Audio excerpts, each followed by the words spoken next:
Assalamualaikum warahmatullahi wabarakatuh. Salam dan bahagia teman-teman sekalian. Kita lanjutkan masih di psikologi pesan, masih dalam kerangka psikologi komunikasi. Di video sebelumnya kita sudah bahas tentang apa itu psikologi pesan, kemudian juga bagaimana kekuatan dari bahasa. Bahasa tentu memiliki power gitu ya untuk menggerakkan atau mengubah perilaku seseorang, untuk mempengaruhi pikiran, kemudian perasaan seseorang. Nah, kali ini kita akan bahas tentang bagaimana teori-teori terkait dengan kemampuan manusia dalam berbahasa, tentu dalam kacamata psikologi. Kita lihat yang pertama, teman-teman sekalian, ada teori belajar, dan ini masuk dalam kerangka behavioristik. Ingat, di dalam teori belajar sosial atau social learning, di pendekatan behavioristik ini muncul setelah ada classical conditioning dan operant conditioning.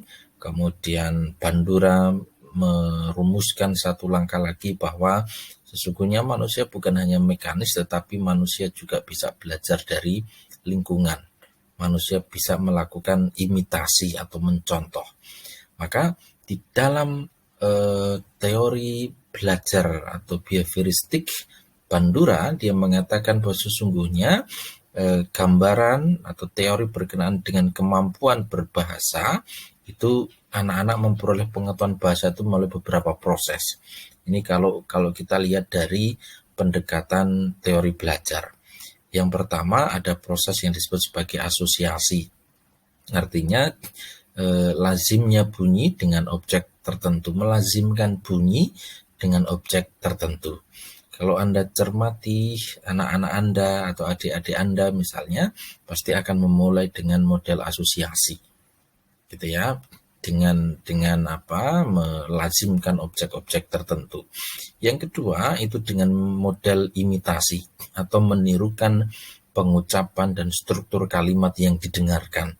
Apakah itu dari ibunya, dari bapaknya, begitu ya, atau kemudian dari media-media yang dia dengarkan.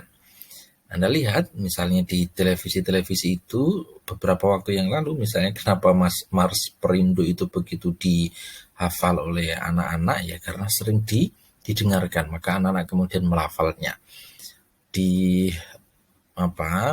jenjang pendidikan PAUD dan TK misalnya, kenapa kemudian diajarkan dengan model bernyanyi dan sebagainya. Ini adalah bagian dari imitasi. Yang asosiasi tadi misalnya teman-teman bisa lihat kata-kata pertama dari seorang bayi ya mama begitu atau papa begitu, itu bagian dari melazimkan objek tertentu. Nah, yang kedua imitasi ya tadi meniru, like father like son, like mother like son misalnya begitu, itu adalah bagaimana kemudian si anak itu meniru pengucapan dan struktur kalimat yang dia dengarkan. Yang ketiga itu peneguhan. Jadi ungkapan kegembiraan yang dinyatakan ketika anak-anak mengucapkan kata-kata dengan benar. Dan ini dilakukan oleh orang tua, bahwa kemudian anak-anak bisa menirukan apa yang disampaikan atau diajarkan oleh orang tua, maka orang tua akan mengungkapkan kegembiraannya, termasuk kemudian si anak juga akan mengungkapkan kegembiraannya. Jadi di dalam teori belajar behaviorisme, di dalam pendekatan behaviorisme, sesungguhnya kita manusia, dan ketika kita berada di fase anak-anak, itu memperoleh bahasa itu melalui 3 proses: asosiasi, imitasi, dan peneguhan. Baik, kita lanjut teman-teman sekalian. Nah, respon terkait dengan pembelajaran bahasa ketika usia anak-anak ini ada beberapa. Setidaknya ada 3 respon penting bagi anak-anak ketika belajar soal bahasa. Yang pertama adalah respon man, gitu ya. Jadi anak-anak kemudian mengeluarkan bunyi-bunyi sembarangan, dan bunyi tersebut membuatnya diberikan ganjaran. Anda cermati bagaimana ketika orang tua Anda itu menimang adik Anda gitu atau anaknya yang masih kecil, ketika si anak kemudian membunyikan sesuatu, itu dia mengeluarkan bunyi sembarangan, dan itu tentu tidak terstruktur gitu, dan bunyi itu kemudian membuatnya memperoleh ganjaran ya reward begitu ya. Yang kedua ada respon teks. Ketika anak menyentuh objek, kemudian secara sembarangan ia mengucapkan bunyi yang menurut orang tuanya merupakan cara anak menyebut sesuatu. Jadi respon teks ini berkaitan dengan kalau bayi kemudian menyentuh sesuatu objek, kemudian dia mengatakan ma dan sebagainya, ya orang tua kemudian akan meluruskannya misalnya, atau memberikan peneguhan dan sebagainya. Yang ketiga ada respon ekoik. Respon ekoik ini berkenaan dengan terjadi ketika anak itu kemudian menirukan ucapan orang tuanya dalam hubungan dengan stimulus tertentu atau stimuli tertentu. Jadi anak melafatkan, menirukan ucapan orang tuanya karena proses pengajaran. Misalnya ya batu misalnya, atau kaki atau mata misalnya, anak kemudian menirukan proses itu. Jadi di dalam teori belajar, cara pemerolehan kita berbahasa ketika masih anak-anak itu ada beberapa langkah, dan kemudian juga yang pertama tadi kita lihat misalnya berkenaan dengan asosiasi, imitasi, kemudian peneguhan, tetapi respon terhadap pembelajaran bahasa ketika kita berada di usia anak-anak, yaitu ada respon main, kemudian respon teks, dan respon egoik. Ini ketiganya tentu memiliki proses yang berbeda. Yang kedua, berkaitan dengan kemampuan berbahasa, ada teori yang mengatakan kemudian teori nativisme. Teori nativisme ini mengatakan bahwa anak ini memiliki kemampuan dasar berbahasa tertentu, dan bahasa yang didengarkan itu membangkitkan respon bawaan dari kemampuan berbahasanya. Sehingga secara alamiah mereka akan mengucapkan kalimat-kalimat yang sesuai dengan peraturan bahasa mereka. Sekali lagi, bahwa anak itu memiliki kemampuan dasar. Kita sebagai manusia ketika di usia anak-anak itu pasti memiliki kemampuan dasar di dalam berbahasa. Dan itu kemudian akan berkembang ketika dia mendengarkan mendengarkan respon bawaan, dan kemudian secara alamiah anak atau kita ketika anak-anak itu akan mengucapkan kalimat-kalimat sesuai dengan peraturan bahasa mereka. Mereka tentu saja bahasa ketika di mana anak itu berada. Jadi kalau ada guyonan, kenapa misalnya Anda seumuran sekarang tidak bisa berbahasa Inggris, sementara anak kecil umur 2 tahun atau umur 1 tahun di Inggris sana, di Amerika sana sangat pintar bahasa Inggris, ya karena ini. Karena apa? Karena dia mendengarkan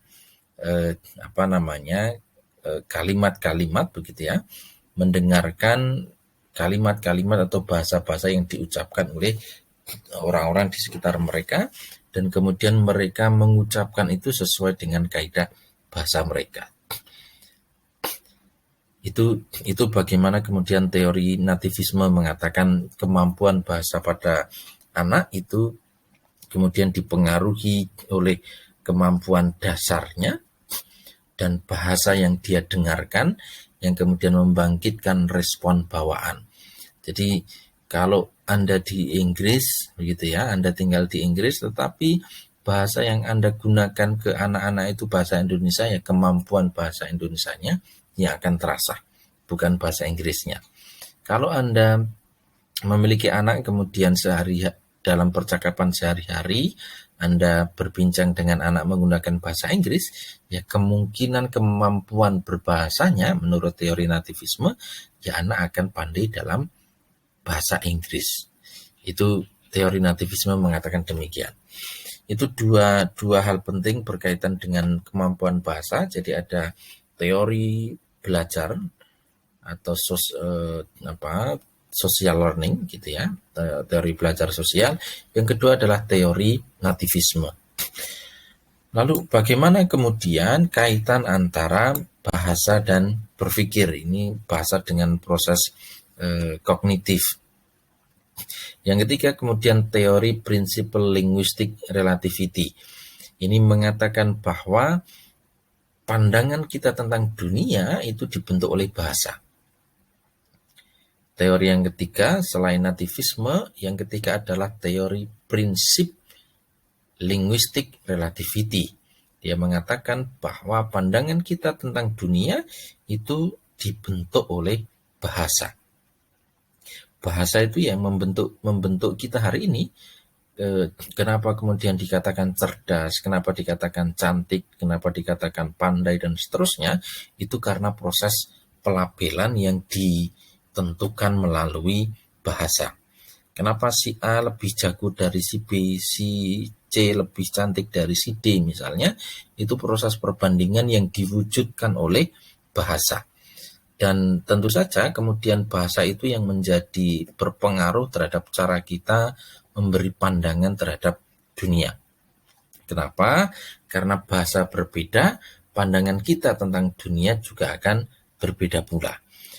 Karena bahasa ibu kita berbeda, maka cara kita memandang dunia juga berbeda. Ya, misalnya saya mengatakan kata city misalnya. Ketika saya mengucapkan kata city, maka kalau berada di lingkup Eropa, entah itu Inggris misalnya atau di lingkup Amerika misalnya, kalau saya mengatakan city maka pemaknaannya adalah kota, city. Kan begitu ya, kota. Tapi kalau di dalam konteks bahasa Jawa, ketika saya berbicara dengan saudara-saudara yang dari Jawa misalnya, ketika saya mengatakan city gitu ya, maka maknanya bisa dua. Bisa nama orang, bisa kemudian tanah. Jadi tanah dalam bahasa Jawa itu artinya city, tanah. Artinya apa? Ketika kita berada di dalam situasi, di dalam lingkup kebudayaan yang berbeda, kita bisa memaknai bahasa secara berbeda, dan karena bahasa itu menjadi berperan dalam memberikan cara pandang terhadap dunia, maka ketika kita memandang dunia itu memberi pemaknaan secara berbeda. Itu bagaimana proses kaitan antara bahasa dan berpikir. Teman-teman nanti cek lagi di video awal kita berkenaan dengan manusia sebagai makhluk komunikan. Pendekatan dari teori kognitif mengatakan bahwa manusia itu yang mencari makna. Dia memberikan pemaknaannya. Itu kaitan antara bahasa dan proses berpikir. Lalu bagaimana dengan antara kata-kata dan makna? Kesamaan makna karena kesamaan pengalaman masa lalu atau kesamaan struktur kognitif disebut sebagai isomorfisme. Jadi kalau kita memberi makna yang sama karena kesamaan pengalaman masa lalu atau kesamaan struktur kognitif kita, itu dinamakan sebagai isomorfisme. Ini terjadi bila kemudian komunikan yang berasal dari bahasa yang sama, status sosial yang sama, pendidikan, ideologi yang sama, dan pengalaman yang sama. Jadi memaknai satu kata dengan makna yang sama. Tadi saya mencontohkan kata city, kalau sedang bercakap-cakap dengan bahasa Jawa tinggi, Jawa kromo begitu, ya city itu artinya tanah, tidak ada makna lain begitu ya. Tapi kalau kemudian saya berada di Inggris, saya mengatakan city, orang-orang Inggris juga akan memaknai bahwa city itu kota. Saya memaknai juga itu city sebagai kota. Artinya ada kesamaan memberikan makna. Bagaimana kalau kemudian berbeda misalnya kata atos. Atos di Sunda itu berarti sudah, kan begitu ya, sudah. Tapi atos dalam bahasa Jawa itu artinya keras. Satu kata karena budayanya berbeda maka tidak memiliki kesamaan makna. Itu bagaimana kemudian kaitan antara kata-kata dengan makna. Baik, sampai di situ teman-teman terkait dengan tinjauan terkait dengan kemampuan bahasa dari berbagai teori. Kita tadi sudah menyinggung soal behavioristik, kemudian teori nativisme, kemudian ada teori yang berkaitan dengan kognitif misalnya. Lalu bagaimana kemudian fungsi dari pesan nonverbal? Di video sebelumnya kita sudah simak fungsi dari pesan verbal itu ada dua, ada fungsionalitas dan ada formalnya gitu ya. Kita akan bahas tentang fungsi pesan nonverbal. Fungsi pesan verbal itu berfungsi beberapa hal. Yang pertama berkaitan dengan repetisi. Jadi nonverbal di video sebelumnya sudah kita singgung bahwa nonverbal itu ya ada ekstralinguistik dan paralinguistik.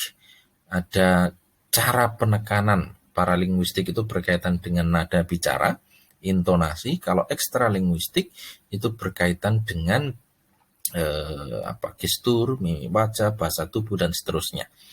Lalu fungsinya apa? Yang pertama adalah fungsi repetisi, yaitu mengulang kembali gagasan yang sudah disampaikan secara verbal. Mengulang kembali, fungsi pesanan verbal itu repetisi karena dia digunakan untuk mengulang kembali bahasa atau pesan yang sudah disampaikan lewat verbal. Misalnya saya meminta Anda misalnya, Andi tolong ambilkan buku merah itu. Ketika Andi kemudian bergerak menuju tempat di mana buku merah berada, dan kemudian saya menunjuk, ya itu betul, begitu.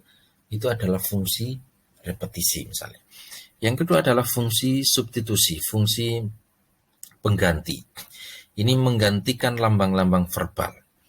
Jadi kalau saya mengatakan Anda misalnya memperoleh nilai 100 atau A, kemudian saya mengucapkan kata selamat misalnya, saya menambahkan dengan jempol begini, maka itu fungsi repetisi. Tapi kalau saya kemudian tidak mengatakan selamat, saya hanya memberikan kata jempol, itu fungsi substitusi. Yang ketiga itu fungsi kontradiksi, yaitu menolak pesan verbal atau kemudian memberikan makna yang lain terhadap pesan nonverbal. Jadi kontradiksi, menolak pesan verbal atau kemudian memberikan makna yang lain terhadap pesan verbalnya. Jadi misalnya ketika Anda mengatakan apakah makanan ini enak, Anda secara verbal misalnya Anda mengatakan enak, tetapi kemudian raut muka Anda mengatakan bahwa Anda ingin muntah karena makanan itu misalnya. Itu fungsi kontradiksi. Anda mengatakan tidak apa-apa, saya tidak punya masalah dengan si A, tetapi ketika Anda bertemu dengan si A, Anda menjauh, maka itu adalah fungsi kontradiksi. Yang keempat itu adalah fungsi komplement. Ini melengkapi dan memperkaya makna pesanan verbal. Misalnya ketika Anda presentasi dengan bagus, kemudian saya mengucapkan bagus, Anda sudah melakukan presentasi dengan sangat baik, dan saya kemudian memberikan tepuk tangan. Gerak tepuk tangan saya ini, gitu ya, bahasa tubuh saya dengan tepuk tangan ini adalah fungsi komplementer. Yang kelima itu adalah fungsi aksentuasi. Aksentuasi ini menegaskan pesan verbal atau menggarisbawahi. Jadi aksentuasi itu memberikan penekanan pada pesan. Buku yang merah. Ingat, buku yang merah. Sembari saya misalnya menunjukkan warna merah misalnya begitu ya. Maka itu adalah fungsi dari aksentuasi. Nah, teman-teman sekalian, bagaimana kemudian klasifikasi dari pesan nonverbal? Klasifikasi dari pesan nonverbal, kalau tadi kita singgung di bagian awal, itu hanya ada dua, yaitu ekstralinguistik dan paralinguistik. Tapi itu kemudian masih bisa kita detailkan lagi menjadi beberapa klasifikasi. Yang pertama adalah kinesik, ini gerak tubuh. Gerak tubuh Anda itu disebut sebagai pesan nonverbal kinesik. Teman-teman refresh lagi perkuliahan kita di pertemuan pertengahan, kita sudah bicarakan soal kinesik begitu. Kemudian ada fungsi paralinguistik, ini soal suara, penekanan, intonasi, cepat lambatnya suara dan sebagainya, itu adalah paralinguistik. Kemudian ada prosemik, ini penggunaan ruangan, personal dan sosial. Jadi fungsi prosemik ini lebih pada bagaimana Anda kemudian menguasai satu ruangan ketika Anda berada di audien Anda. Anda misalnya berjalan dari depan kelas ke belakang kelas, itu adalah fungsi prosemik. Anda berjalan misalnya berada di depan, kemudian berjalan ke kanan, ke kiri, itu adalah fungsi prosemik. Kemudian ada fungsi olfaksi, ini berkaitan dengan penciuman. Berkaitan dengan penciuman ya, bagaimana indera penciuman Anda kemudian memberikan bahasa nonverbal Anda. Ada fungsi sensibilitas kulit, ini berkaitan dengan bagaimana rangsangan yang diterima melalui indera peraba, indera kulit kita. Dan kemudian juga ada faktor-faktor artifaktual. Artifaktual ini berkaitan dengan bagaimana Anda berpenampilan dan seterusnya. Sehingga teman-teman sekalian, klasifikasi ini kalau kemudian kita cermati, sesungguhnya seluruh bagian yang ada di dalam diri kita, mulai dari kaki sampai rambut, mulai dari anting kalau Anda pakai anting, sampai kemudian sepatu Anda, itu bagian dari proses komunikasi atau bagian dari komunikasi non-verbal Anda. Oke, itu klasifikasi dari pesan non-verbal. Terakhir adalah bagaimana kemudian tambahan lagi, ada 5 langkah di dalam proses kita menyusun pesan. Yang pertama tentu adalah memberikan atensi. Yang pertama adalah memberikan atensi. Jika Anda ingin mempengaruhi orang lain, maka hal yang paling pertama adalah rebutlah lebih dulu perhatiannya. Jadi kalau Anda ingin dilirik orang lain, yang pertama adalah Anda harus merebut dulu perhatiannya. Gitu ya, maka dahulu ada iklan sabun atau apa dulu ya. Kesan pertama begitu menggoda, selanjutnya terserah Anda. Yang pertama adalah atensi, rebut dulu perhatiannya. Setelah selanjutnya kemudian bangkitkan kebutuhannya. Setelah Anda merebut perhatian, bangkitkan kebutuhannya, kemudian berikan petunjuk bagaimana cara memuaskan kebutuhan itu. Jadi langkah pertama perhatian kena, yang kedua bangkitkan dia butuh apa. Bangkitkan kebutuhannya dan berikan petunjuk bagaimana cara memuaskan kebutuhan itu.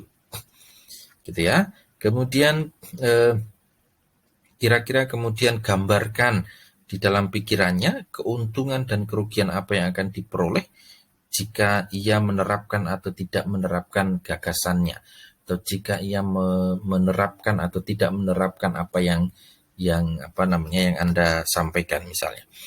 Nah, kalau kemudian dan akhirnya kemudian doronglah ia untuk kemudian bertindak, gitu ya, harus kemudian bertindak. Jadi 5 langkah ini, gitu ya, rebut perhatiannya, Pertama rebut perhatiannya, kemudian selanjutnya bangkitkan kebutuhannya, berikan petunjuk bagaimana cara memuaskan kebutuhan itu, kemudian gambarkan visualization, ya, gambarkan dalam pikirannya keuntungan dan kerugian. Kalau dia tidak menuruti apa yang Anda sampaikan, baru kemudian akhirnya dorong dia untuk bertindak, dorong dia untuk mendekati Anda atau membeli produk Anda misalnya. Itu langkah-langkah yang kemudian bisa digunakan untuk kemudian menyusun pesan itu tadi. Terakhir teman-teman sekalian, ada berkaitan dengan imbauan pesan. Jadi pesan itu sebenarnya bisa diklasifikasikan menjadi beberapa. Yang pertama, imbauan yang sifatnya rasional. Imbauan yang sifatnya rasional ini ya, misalnya ya imbauan untuk belajar, misalnya imbauan untuk bekerja keras, itu imbauan yang sifatnya rasional. Anda bekerja keras, maka Anda akan mendapatkan apa yang Anda lakukan. Anda belajar rajin, maka Anda akan memperoleh nilai yang pantas misalnya. Itu imbauan yang sifatnya rasional. Ada imbauan yang sifatnya emosional. Imbauan yang selalu mampu menyentuh hati atau perasaan orang lain sehingga orang lain mampu melakukan itu. Yang ketiga, imbauan yang berkaitan dengan imbauan takut, kekhawatiran begitu ya. Ini larangan mudik misalnya di era COVID itu ya imbauan yang sifatnya imbauan takut. Kemudian imbauan ganjaran, ini ya imbauan ya ketika kita melakukan maka kita akan memperoleh hal itu. Yang ketiga, imbauan yang sifatnya motivasional. Para motivator, entah itu Eri Riana, kemudian siapa lagi, Mario Teguh misalnya, dan banyak lagi, itu biasanya akan menggunakan himbauan-himbauan yang sifatnya motivasional. Baik, teman-teman, saya kira itu perbincangan kita, pembahasan kita mengenai psikologi pesan. Artinya 2 video sudah kita ketengahkan berkaitan dengan psikologi pesan, dan teman-teman nanti bisa baca secara lebih detail di bukunya Pak Jalaluddin Rahmat, Psikologi Komunikasi. Saya kira salah satu buku yang relatif mudah untuk dipahami dan lebih komprehensif dibandingkan buku-buku yang lain. Begitu teman-teman sekalian, paparan kita berkenaan dengan psikologi pesan. Di pertemuan berikutnya terakhir nanti kita akan bahas tentang bagaimana hoax di dalam ruang lingkup media sosial kita dan pengaruhnya terhadap kehidupan kita sehari-hari. Silahkan jika ada pertanyaan Anda bisa tuangkan di kolom komentar. Nanti kita bisa diskusikan, teman-teman yang nimbrung jawaban silahkan, sehingga diskusi kita akan menjadi lebih menarik. Saya kira itu teman-teman sekalian, silahkan dicermati lagi video-videonya, dilihat lagi sehingga teman-teman memperoleh informasi yang lebih baik, pemahaman yang lebih baik. Terima kasih dan salam.